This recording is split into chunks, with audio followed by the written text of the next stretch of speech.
Now, another thing is coming. My dear, at the time, Africa went through all of it, the scramble for Africa. And so we had these divides, the Anglophone countries with its people, Francophone, France with its, people, South Africa, had the Dutch there too. And so Africa was divided until independence came, and we saw all of that. Some people are saying we're about, into another colonialism. That's the neo-colonialism that we're going through now. And so, with what the drama that is unfolding in Niger, how this will affect the African continent, its implications and repercussions, on the African continent. Because again, with what you're saying, we have the major key players or power players, as it is, in just this country of Niger, and what it will turn out to be for wider countries of Africa. Let me make this very clear. Preponderance of Nigerians are saying that this is a war between Nigeria and Niger for a justifiable reason. If you go to the American continent, there are other countries, but you only hear of America. If you go to Europe, there are so many other countries in Europe, but they talk of Germany because Germany stands out. If you go to Asia, there are so many other countries, but who speaks out? China. If you go to the Indian subcontinent, you only hear about India. Naturally, when you come to Africa, you only hear about Nigeria because of our population, our resources, our everything. So it's not wrong, it's not a misplaced thing to say it is a war between Nigeria and Nigeria. Because today, if Nigeria says we are not funding because they're the only people who can go and borrow money to fund a war, we are not sending our troops, it will take a course the next 10 years to mobilize troops to Niger Republic. Therefore, that's why people are saying this is a war, avoidable one for that matter, between Nigeria and Niger, rightly or wrongly. But let me say this too. Public opinion all over, if you have been reading, silently and loudly have been saying, okay, Tunibu is ready. He is willing. He is happy. He is welcoming this coup in Chad, and the involvement of Nigeria will give him an opportunity to declare state of emergency under Section 305 of the Constitution.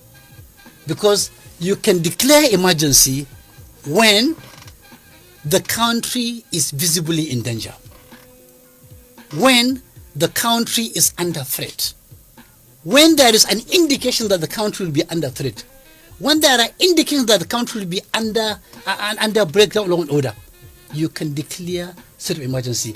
And what does that involve? Once he declares state of emergency, all he requires to do is gazette that order, transmit it to the National Assembly for their approval of a two-third. But it appears that he has no respect for the National Assembly because the National Assembly has given him an order. Don't go into war. He has not said he is going into war. No. If you read, if you listen very clearly to the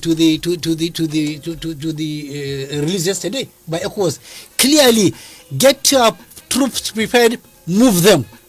If there is no fire, why do you call for water? Move your troops, get ready, combat ready. That is an indication. Of course, already Nigeria is at war with Niger for the following reasons. Number one, Nigeria ordered the closure of all borders linking Nigeria to Niger. They cut the light of Niger in spite of the 6 existing agreements on power. They cut the light. They put embargo on land, sea, air, and water. And now, day before yesterday, Tunibu said all businessmen and companies doing business with Niger should have their accounts blocked and frozen, or they should not do any business. They have instructed CBN. This is clearly war. No food import, no food export, nothing in Israel. This is clinical war, this is classical war. So if he is given the chance, he will trample on the National Assembly. Once he declares state of emergency... We are in a democracy. And the National Assembly has said no to that. Let me tell you, in spite of the National Assembly saying no, he has already ordered the troops to get combat ready. If he has his own way... What troops are we talking about now? Certainly not the Nigerian troops. Nigerian troops, of course. Every other country is going to contribute a troop. Yes. You should know this. I do. Now, if he had the chance to declare state of emergency under Section 305 of the Constitution, he is conveniently putting the Presidential Election Tribunal into abeyance because he is not even sure of the outcome there. And under state of emergency, he can do the following. 1, he can take over the function of the judiciary. 2, he can take over the function of the legislature. 3, he can invade your privacy. 4, he can take over your property and destroy it. 5, he can break all your financial transactions. He can stop them, all under section 305 of the Constitution.